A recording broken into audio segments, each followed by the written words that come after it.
Istalshelut, Itlakshut y Asra. Istalshelut, Itlakshut y Asra, que es evolución, ropaje y omnipresencia. Antes de explicar estos términos y su correspondencia con las tres Kabbalahs o Kabbalot, nos beneficiaría entender el significado que se les da en la Kabbalah a la formulación por modelos jerárquicos comparativos, como el presentado por el rabino Isaac. De hecho, esto se puede lograr investigando el significado de la palabra Kabbalah misma. Kabbalah generalmente se entiende como recibir, como se desprende de su raíz Kof Bet Lamet, recibir, del término Kabbalah, que se acuñó por primera vez en la Edad Media. Se eligió presumiblemente para describir el proceso mediante el cual la sabiduría oculta de la Torá se transmitía oralmente a lo largo de la historia.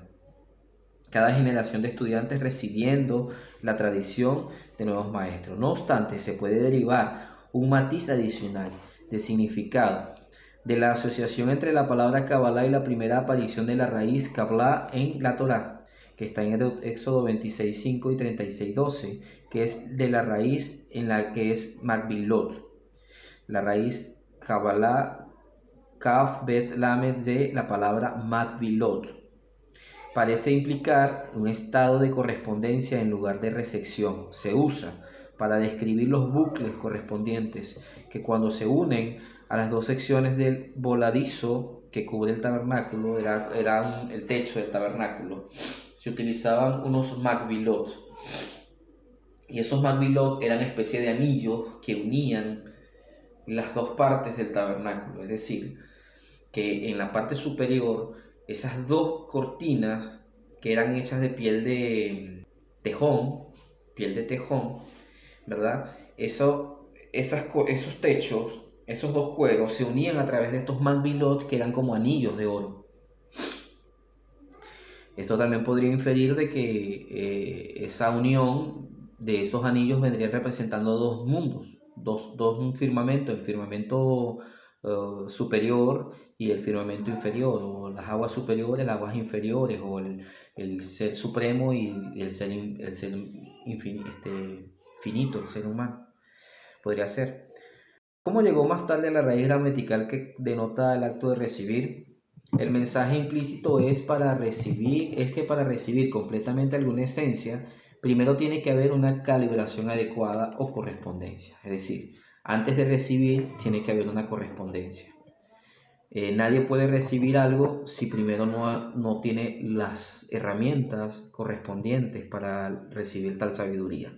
Entonces hay personas que por lo menos buscan en el estudio de la Kabbalah una especie de salvación interior, pero antes de comenzar a estudiar todas estas cosas que más bien van a ser del alma de la persona un nudo, primero tenemos que soltar esos nudos a través de las correspondencias, comenzar a comprender cómo se desarrolló el mundo, cómo está dividido el mundo, cómo están divididas cuáles son las dimensiones de la realidad.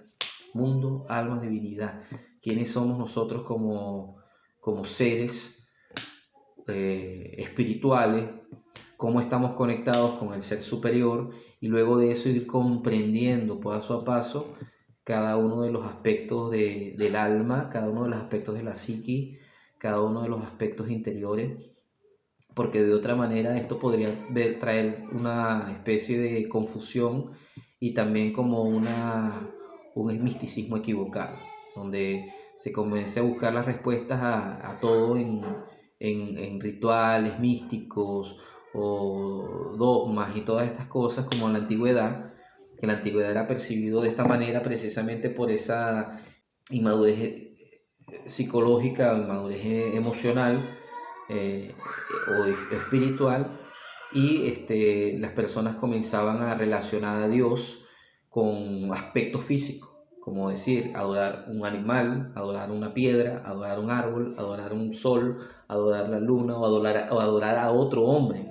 Ese era el nivel de inmadurez primero, o el primordial, en el cual el ser humano comenzaba a adorar a las cosas creadas en vez del creador, a lo que veían, sus sentidos, lo que sentían los órganos sensoriales, lo que percibía su mente, lo que percibía su psiquis. Ellos comenzaban a adorar seres creados o a darle adoración a seres del mundo de las formas, porque su inmadurez interior, espiritual, su elevación de conciencia, no podía comprender las cosas que excedían su nivel físico. Entonces ahí viene el primer mundo, que es el mundo de Asia, y el mundo de Asia es precisamente ese nivel donde el ser humano, lo compara el rabino Gisburg, estaba sumido en la idolatría y el paganismo, que es un nivel de deterioro interior. ¿Por qué? Porque a nosotros idolatrar algo creado externo a nosotros, nos estamos olvidando de nuestra esencia interior. No deberíamos adorar a nadie externo. ¿Por qué? Porque dentro de nosotros está una esencia suprema, la esencia del Creador mismo. Entonces, al nosotros adorar algo externo y buscar la salvación en algo externo, teniendo la salvación dentro de nosotros, tal como dice Deuteronomio, porque cerca de ti está la palabra, está en tu boca y en tu corazón para que le obedezcas. Entonces no debes buscar la palabra, una bacol del cielo, o como en otras etapas, niveles de conciencia, sino debes buscarlo dentro de ti, interiorizar.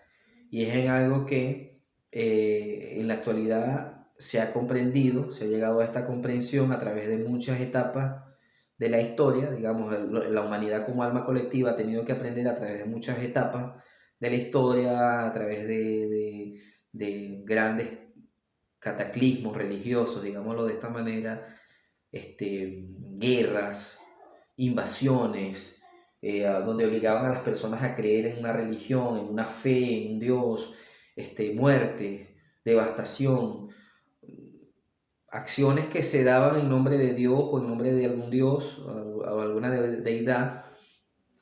Ha llegado a la comprensión, y el mundo occidental más que solamente fue influido por el judaísmo y por la Biblia y por el cristianismo, y el Islam también fue influenciado por el judaísmo y por el cristianismo.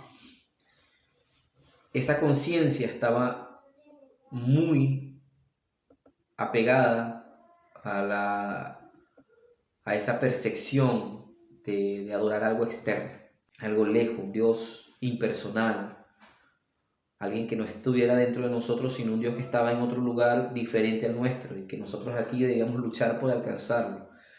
Y sin haber comprendido que no debía ser así, sino que Dios estaba dentro de nosotros, dentro de nuestra alma, dentro de nuestra propia humanidad estaba el Creador. No había que buscarlo, no había que perturbar la vida de nadie. Algo que en las filosofías orientales, como el hinduismo, el budismo, ya 500 años antes del cristianismo y antes del primer siglo conflictivo dentro del con el imperio romano y el judaísmo, ya lo comprendían. Ya ellos habían llegado a la comprensión del ser. 500 años antes del cristianismo, ya Buda y ya los Vedas habían comprendido que existía un ser individual, un ser diferente al yo. Un ser que estaba más allá y en su, ¿cómo se dice? Y en su concepción cultural, todas las filosofías tienen una chispa de divinidad, pero las concepciones culturales son limitantes, porque las concepciones culturales te mantienen en un punto donde tú no puedes decir, bueno, voy a ir más de allá, y eso sucede en todas las religiones, por lo menos el hinduismo, el judaísmo, el cristianismo. Una persona recibe una revelación, una chispa de luz, se ilumina y dice, pero no puedo pasar este límite cultural. Y esto sucedía en el judaísmo cuando por lo menos venían personas que decían, bueno, yo soy Dios, o Dios está dentro de mí, yo soy uno con Dios. Inmediatamente el judaísmo corría a matarlo, o el cristianismo corría a matarlo, o el islam, o cualquier creencia, cualquier religión sectaria corría a destruir a esa persona porque pensaba que tenía una asociación o que se estaba haciendo pasar por un dios. Y con razón, porque también había culturas como la cultura griega y la cultura romana, donde los césares y los reyes se hacían dioses y le exigían a las personas que fueran adorados, que ellos como reyes fueran adorados como Dios.